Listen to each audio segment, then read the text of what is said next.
Thanks for tuning into Talking Point. I'm your host, Neeraj Shah. Our guest today in our studios is Sridhar Sivaram of Enam Holdings. Sridhar, so good talking to you. We're meeting after what, 4 or 5 years? Yes. Thanks for inviting me to the studio. No, thanks for coming over. It's a pleasure having you. And it's a pleasure if you're an equity market participant currently, Sridhar. The going seems to be really strong. How do you look at this from your prism? So I think there's a global liquidity rally that we are seeing after what happened in 22, where markets had corrected because of the fear of inflation. So if you see Nasdaq is up almost say 35% or slightly more than that after what happened yesterday.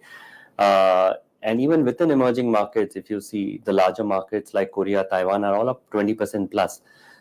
So this is like a risk-on rally, the markets which do very well when you have a risk-on. That's what we are seeing. India has also participated quite well, but not to the extent how other markets have participated. But that is typically India's way, which is we do well over a period in bad markets and in good markets. And as a result, we end up doing very well over a longer period of time. So I would see that the Indian performance in that context, that we are up, say, possibly dollar terms 7-8%, Nifty maybe 10%. So that's how I would see that we are participating along with a global liquidity rally, a risk-on rally. And this may continue for maybe another 3 to 6 months at least, if not more. And then we'll have to see how things play out. Okay. So, the typical thing that comes up that when a person who's driving your car or when a person who's serving you pan starts talking about stocks, it marks the end. But does it seem different right now, considering that we've had 18 months of a pause as well in the Indian markets before March? Yeah. So I would say that when I look at what's happening to other markets, say the US markets, where say top 7 or 8 stocks have really taken the markets high, especially Nasdaq. And I look at, say, the breadth of rally in India, and I'm leaving the small cap and mid cap out for a moment. You'll see that there is a broad participation. If you look at even the sector breakup for Nifty, you'll see that most sectors have done in and around the market returns. Maybe 1 or 2 sectors here and there. So it's sort of a very broad rally. Unlike in the past, when you've seen rallies, you've seen a very concentrated rally with 1 or 2 sectors leading the entire market. This is a very healthy sign for the Indian market, that you have a broader participation. You don't have one sector dominating, and most of the stocks are participating. So to that extent, I would say that there's healthy. Having said that, it doesn't mean that there is irrational exuberance in the small cap and the mid cap space. You speak to every small cap fund manager, and he'll tell you his woes on the liquidity that they are seeing and the struggle for finding stocks which look as if they can give return over a medium term. So I think this is very normal that when you see markets rallying in this fashion, you'll have some irrational exuberance. And that's that's what the fund manager has to do, which is to weed out these irrational exuberance and look at what long-term opportunity the market offers. Okay. Now, a follow-up to your first question, which is you said that you believe that this rally could last for the next 3 to 6 months. And there are a lot of global factors surrounding this as well. If the US doesn't have a very hard landing, and therefore the Fed may not be too tempted to go out and cut rates as well, how does that event play out? Because the market, I presumably, was playing, Fed will cut rates, that will be good for liquidity, that will be good for markets. But now we don't have that. But maybe that's a good thing as well, because it's not a full-blown recession.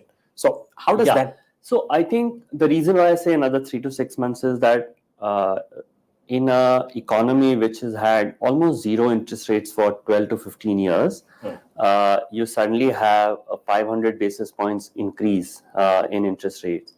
The impact of this sudden jump of interest rates and reduction in liquidity, it takes some time for it to flow through into the real economy. So if be it mortgages, so if I had an old mortgage, I'm still locked in with the old rate. So the newer guy comes in, he may have to pay almost 7%. I mean, their mortgage rates are not too far away from, I'm saying the US mortgage rates are not too far away from where we are. And these are new things. I mean, we always had interest rate differential between India and the US, and that used to be one of the reasons for the currency to depreciate because of that. So we've seen a big change in the US. How this plays out, I mean, we hear stories about real estate as a sector, especially the commercial real estate, having too many issues. Their loans come up for renewal or rollover next year, and how that plays out. So we don't know how these things will play out. Typically, when interest rates go up in such a fast manner, there are some accidents. We have seen maybe a few of them. Some of the smaller banks had issues in the US. We don't know how this plays out over a period of time. I would assume that we'll see some. These are not, I would say, are these economic conditions great for a sustained bull market like what we saw between 03 and 07? I don't see. Or maybe during the COVID period where there was increased liquidity, reduced rates across the board. I would say no, because we are still seeing rate hikes in the US. Even in India, if you see, we will not see a rate cut, at least in my view, possibly for another 12 months. I mean, the probability, I would say, is very low for a rate cut in the next 12 months, because the inflation number has to come sustainably below 4 for a period of time, or at least the visibility of that. So I would say that if I look at the broad macro picture, globally and for India, I would say that there are many headwinds, but currently we have a strong risk on rally and India is participating. So this is the time to relook at your portfolio. I mean, now that's how I would put it. Could you explain that? I would say that stocks. See, most people. I mean, however well I do my portfolio reviews, and at the time of buying, we have some assumptions, and some of those assumptions always don't play out. So we always have mistakes in our portfolios. We sometimes carry on with the mistakes because of price performance. That the stock is doing well. So even though my assumption and thesis were not wrong, let's continue with it. My point is that this is a time to look at the portfolio, clean up what people think were not good, or where there are irrational exuberance, and stay with companies where you see the the earnings visibility is strong, because we could head into some sort of unknown headwinds. We don't know from where it will come. My guess is it will come from global markets than from the Indian markets. But it's never easy to predict some of these things. Given the fact that, as I said, macro-wise, this doesn't seem like the right macro environment for a sustained bull market. Globally, I'm saying. For India, a lot of things are falling into place, but India will play along with what happens globally. So that's what I said, that it's better to look at the portfolio very carefully, and this is a great time to realign portfolio, because you can get very good exits where you think that there were some mistakes in the portfolio, but the stocks are doing well. So sometimes we feel stocks doing well is a sort of a vindication of what we thought should be in terms of the thesis when you bought. Yeah.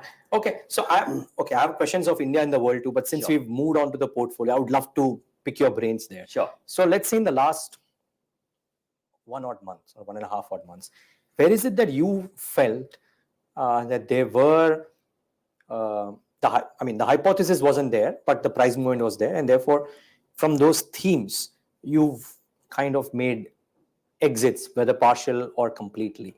Are there some pockets which therefore you can talk to us about? I can immediately come up with, say, the IT sector, where we've seen the results have not been that great, but stocks have done very well. So, I mean, I have to admit that it's a sector where I haven't got my call right, because my view was there's a global slowdown entering last year. The global slowdown did happen. IT sector did have their own challenges in terms of growth, but stocks have done well. So from that standpoint, it's, as we say, bhao bhagwan hai. Stocks doing well. So it's a call that has gone wrong. But having said that, my own personal view is that AI, especially generative AI, is disrupting the Indian IT sector, because 30% of India's IT force is in the 1 to 3 year experience bracket, which is they're doing work at the lower end of the ITO or software development. A lot of it could be coding. And as we know that one of the disruptions just generative AI has brought is in the coding space. I mean, Amazon has launched their own code generative AI called Code Whisper, specifically for coders. I think this space is getting disrupted. It's possible that your productivity will go up, but there will be some loss of business. So we'll have to see how this plays out. I think companies which can adapt fast will do well. So as a sector, there could be an issue. Maybe stock specific, there'll be opportunities.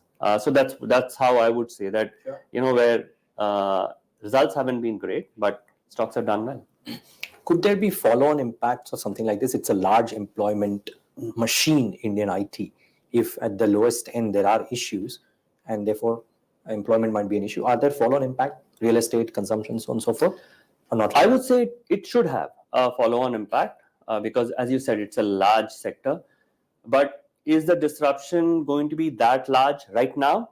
No. So it's going to be over a period. So when I looked at, say, the Infosys results for last quarter, they had 5,000 lesser software employees in the previous quarter.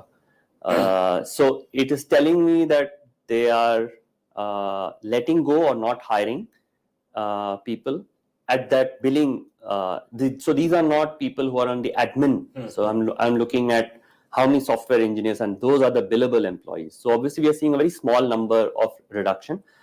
But for a company which is growing, you normally would see that this number grows, and this was a reduction. So these are points which are telling me, I don't know, one quarter is really a representative or not. I would want to see 2-3 quarters or maybe 4 quarters to really make a point on this. So it may not have an impact today, but if this continues, then this has an impact. But there are offsetting factors, like say India's possibly becoming a manufacturing hub. If we play our card well, we've already played our card very well. So maybe a lot of the engineers who may not be required in the software space, they may find utility in the manufacturing space because we are seeing a lot of activity in that area. Again, that is also very early stage. Yeah. So we'll have to see how this plays. It's possible that one offsets the other. Time will tell. What within manufacturing, Sridhar, has impressed you the most? There are a bunch of areas. Yeah, I think electronic manufacturing by a big margin. I mean, every company that we meet on the electronic manufacturing side, the stories that we hear, a lot of them are stories, by the way, because they currently may be 1,000 crores, 2,000 crores revenue, but the orders that they're getting are like 2,000, 3,000 crores from one company itself.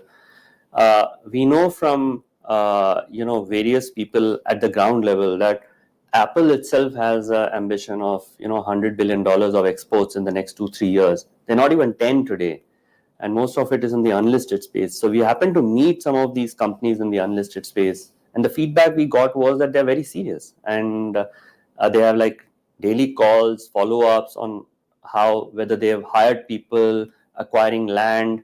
So if that happens, then the entire ecosystem starts to get built. Maybe initially the value add may be much lesser, maybe 15%, 20%, but over a period, the value add will start to go up. So what happens is the ecosystem builds. So I think the electronic manufacturing, this is just one example. Yeah. So there's many more things that are happening on the electronic manufacturing space. So I think that looks very interesting. Companies are very small in the space right now, maybe 8,000-9,000 crores market cap. 3-4 of them are there. We are invested in some of them, but they've rallied too fast, too soon. So it's something which one has to be careful with. But from a sector standpoint, does look very interesting. The other one is, of course, defense, where a lot of activity is happening, thanks to the government's push on policy, which is the offset policy, which hasn't been. It's always there that if you have a global order on defense, then 30% of the manufacturing over a period has to shift to India. And now India is, over the last 3-4 years, we have pushed a pedal in that to enforce some of these contracts. And a lot of the global majors have set up their manufacturing hub here, especially for defense manufacturing. Some of them are on the unlisted space. Many are in the listed space. So that's another opportunity. Now, again, this is very technical, high end. Not all of it comes to India, but as the ecosystem starts to get built, we'll see more and more manufacturing happening in India. So I think this is a story which is getting built. We've heard this bogey of India being a manufacturing hub for, at least I have seen it for 20 years. I think finally I'm seeing at ground level activity happening. So I'm very optimistic over the next 4-5 years that this is a space which has to be monitored, watched carefully, and there'll be a lot of opportunities. Where are you the dark horse on, Sridhar? Which means? You might be constructive on something which others are not, or you are skeptical about something that others might be very constructive on. You got it bang on insurance, by the way. Yeah. Hats off to you on that. So I would say that, on the entire PSU basket, we've been, we were the early ones to say that, there's a lot of value in PSUs. Initially, it was deep value. Now we are seeing that many of these PSUs, including the banks, that there is a lot of, now we're seeing growth coming in some of those companies. So earlier it was just a question of having a deep value, and it was so cheap that you just felt that you just, buy them, you can't go wrong. Now stocks have rallied substantially from there. But what we are seeing is that there's growth momentum now coming. In some cases, say if you're in the utility space, you're in the defense space, or in the PSU banks, because you've cleaned up the balance sheet and the overall macro environment is looking so good, especially on the banking side, that some of these companies will continue to deliver very strong earnings, especially on the PSU banks. So I would say that's where people still are skeptical. I mean, financials, banking, private sector bank is a consensus. PSU banks, I think it's a split view right now. We've been very early in that. We think that there's still a lot of opportunity there, and some of these stocks are still looking extremely cheap. Okay, my final question. Throughout this interaction, you've cited twice at least that India is effectively participating in a global rally. A lot of people believe that with this manufacturing, with the world trying to move their production in some parts to India, the story this time may be slightly different. Right. We were talking to Gavekal Research, who said that India might finally move from being cyclical to structural if the oil payment mechanisms also come into place. My question is, if the world rally stops or starts to unravel swiftly, do you think India will be a part of that downtick as well, or can India stand out slightly? So if there's a global correction in markets, India will also correct. But we saw in March, when we had this global, or at least the US banking crisis, that we held reasonably well. Our banks did not correct as much as many of the other banks in the emerging markets and in the US. So I would want to believe that India will stand out. We will correct, but we will not correct as much as the other markets do. And even if you see the performance of India, say over the last 10 years or 20 years, I think there have been only two large markets that have really done well over a long period of time. One, I think, is India, the other is Taiwan. Barring this, most markets have had their own set of issues. The lesser said about China, the better. So I don't see any reason why India will not do well over the next decade also, which is that it will continue its outperformance, because we've seen a lot of structural reforms in India, if you say in the last 5 years. The benefit of that we will see over the next 10 years now. So I'm really very optimistic. Cyclical moves in the markets, that's how markets are. They're never one way. So as a fund manager, I may want to, play those cyclical moves and, realign my portfolio. As a retail investor, I generally tell them that, just stay on SIPs and just play the game, and don't worry about these short-term market movements up or down either way. But as a fund manager, we are here to take those calls and see if we can protect our portfolios from any of these smaller moves, however small they may be. Right. I've been told for writing a column titled "Ab ki baar Nifty 50,000." I'm glad you're giving me that decadal call. It kind of ties 50,000, I would say, should be by the end of 2030. Brilliant, Sridhar. Thank you so much for taking the time out and being with us today. Thank you very much. Thanks for inviting me. No, the pleasure was ours. And viewers, thanks for tuning into this edition of The Talking Point.